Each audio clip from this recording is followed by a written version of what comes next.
Right then, United have beat Brentford 3-1. Half time, I didn't actually think it was going to go like that. I thought we was in for an absolute bore fest. Joe sent me a couple of questions for me to answer, so I'm going to have a read out of those and I'll give you my thoughts on them.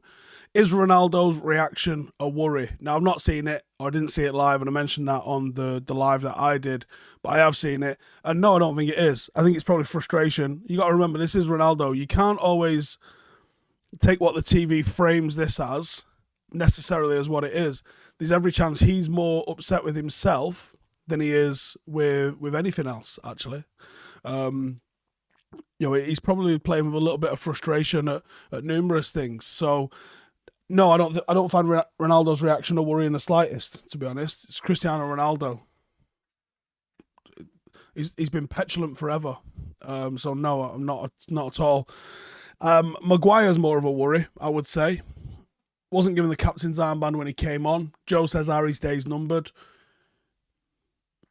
That's obviously two entirely different sort of question statements. Do I think we might see more of this? Well, I actually thought Varane and Lindelof did pretty well. Early doors, it looked like what we thought was going to happen from the preview, where Tony gets up against Lindelof and out muscles him, especially with how direct Brentford play. I thought that was going to be a bit of an ongoing issue for United. That wasn't the case. And I actually felt like we had a little bit more control of the ball in possession because we played Varane and we played Lindelof together versus Maguire. And I think that was evidenced by the fact that when Maguire came on, he seemed to bring the opposite of what you want from a centre-half. He brought chaos rather than calmness.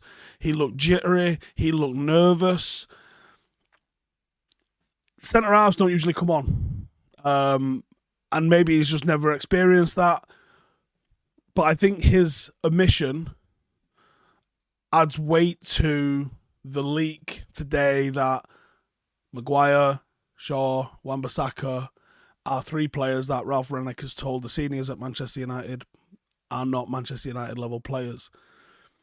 The reason that I can't say, yeah, his days are absolutely numbered is because he's £80 million.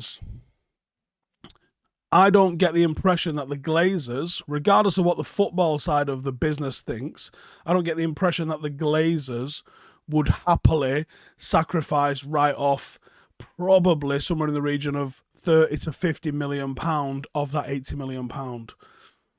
You ain't getting that back.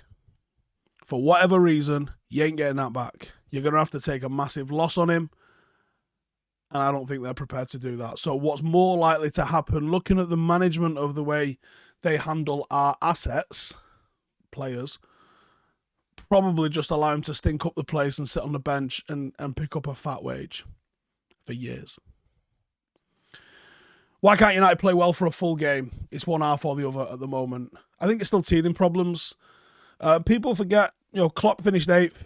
Was it 8th twice with Liverpool? I know he came in October for 1 year. But I think it was 8th. It was definitely 8th, but then I think it might have been 8th twice that he actually finished the seasons with Liverpool. It didn't get right off the bat. You got to get the right personnel to be able to play what is a trickier style of football. Once you've got that trickier style of football nailed down, you then bring in the quality players and then you can get something to the bottom of that. Ralph ain't going to have that time. So that's where you've got this mad dichotomy of, is this guy going to be allowed to get his style of play correct? Or is it him literally just clearing ranks, fixing up what can be fixed up, patching up what can be patched up, ready to hand it over to the next guy to finish the project with his sort of overseeing?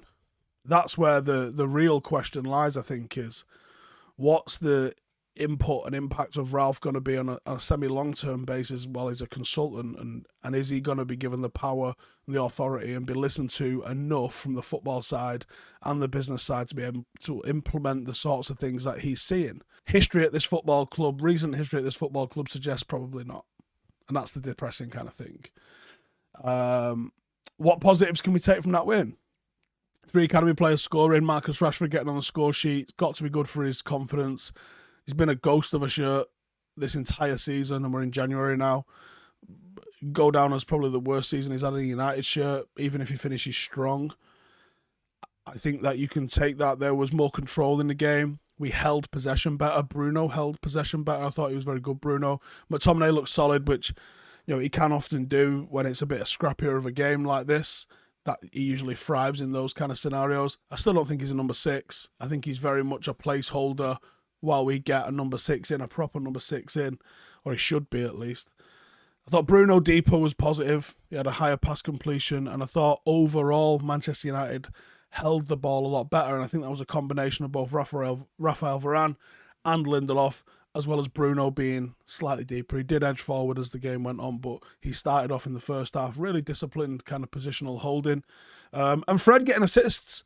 Honestly, I don't know how he's doing it at the moment. He's getting assists. He's contributing goals and assists every week, it feels like, despite actually not really playing great when he's doing it as well. So he's a conundrum in a big, big way. I got no problem with McTominay and Fred becoming squad players for United because it means that there's another number 6 and another number 8 that are thinking that they're going to start week in, week out. And for me, that's when United have turned that corner and become the team that we want them to be.